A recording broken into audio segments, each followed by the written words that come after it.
The most terrifying thing about awakening is realizing you were never crazy, just surrounded by people who needed you to be. Let that sit for a moment. Because tonight, not tomorrow, not next week, not after another breakdown, tonight something irreversible is going to activate in you, and the world around you will feel it, whether they admit it or not. Now here's the unsettling fact. According to a 2023 psychological study on social mirroring, the average person unconsciously suppresses their most authentic self, just to avoid triggering the truth in someone else. Think about that. Most people are literally acting just to stay palatable. But you've always been a glitch in that system. And starting tonight, you'll stop shrinking for their comfort and start emitting the frequency they swore didn't exist. Here's where it gets funny. You ever notice how the moment you start healing and glowing, random people from 7 years ago just pop back in like unpaid extras in a Netflix series? Oh, hey, just checking in. No, you're not a check-in.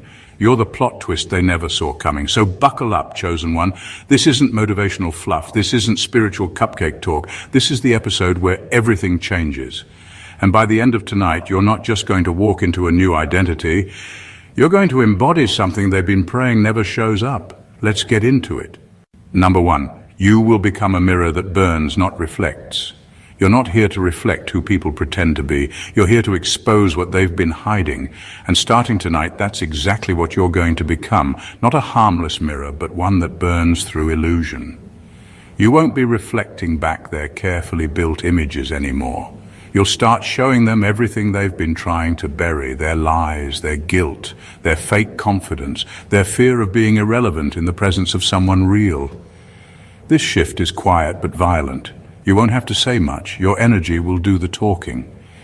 Your presence will start making people nervous, not because you're doing anything wrong, but because you're becoming too real for their performance. And the truth is, most people aren't afraid of being judged. They're afraid of being seen. Fully, deeply, and without a filter. That's what you'll do just by walking into a room.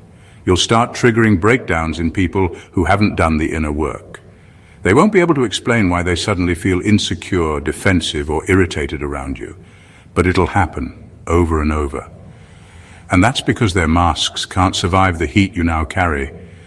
They might call you intimidating, arrogant, cold. But what they're really saying is, you don't let me lie to myself anymore, and I hate that. You see, people are comfortable around mirrors that flatter them, but the moment that mirror starts telling the truth, they want to smash it. They'll try to twist your truth into a problem, but deep down they know exactly what you are. Proof that their carefully curated image is cracking. This is power most people don't talk about. The power to hold space so pure, so piercing, that others have no choice but to confront themselves or flee. It's not about being better than anyone. It's about carrying a level of inner clarity that turns into spiritual X-ray vision.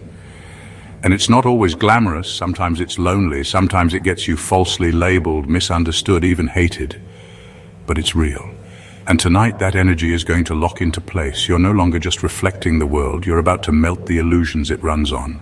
Number 2, you will become proof that spiritual warfare is not metaphor, it's surveillance, gaslighting, and isolation tactics. This isn't some abstract concept anymore. Spiritual warfare is real, and for chosen ones, it's never been a metaphor. It's been your life. And tonight, you're finally going to start seeing it for what it truly is. You were never just having bad luck or going through a rough patch. You were under surveillance. You were being tested, studied, and manipulated, not just by people, but by the systems they served without even realizing it. Every betrayal, every fake friend, every strange moment of isolation wasn't random. It was targeted. The tactics were subtle. They gaslit you until you questioned your own reality. They isolated you from your support systems to keep you weak. They flooded your life with distractions to keep you too tired to notice the truth. And the worst part, most of the people being used against you had no idea what role they were playing. They thought they were just moving on, setting boundaries, or doing what's best for them. But spiritually, they were pawns in a very real war over your soul. This is what happens when your energy holds something ancient and rare. When your frequency starts threatening the systems built on lies, you get marked. You don't get to walk through life the way others do. You're watched. You're tested. You're constantly forced to choose between breaking down or breaking through. And now, after everything you've survived, you're entering a stage where those patterns finally start to make sense. You're going to look back and realize that betrayal wasn't personal, it was strategic. That loss wasn't punishment, it was a push. That isolation wasn't emptiness, it was preparation. You've been trained in silence for this moment. The way you kept your head up when nobody clapped, the way you held your ground when no one believed you, the way you trusted your intuition even when it made no sense on paper. All of that wasn't for nothing. Tonight marks the shift where the warfare around you becomes visible, not just emotionally, but spiritually, energetically, and even physically. The veil lifts, the patterns reveal themselves, and suddenly you stop feeling crazy because you start seeing the battlefield for what it truly is, and you're no longer the hunted. You're the one carrying the intel.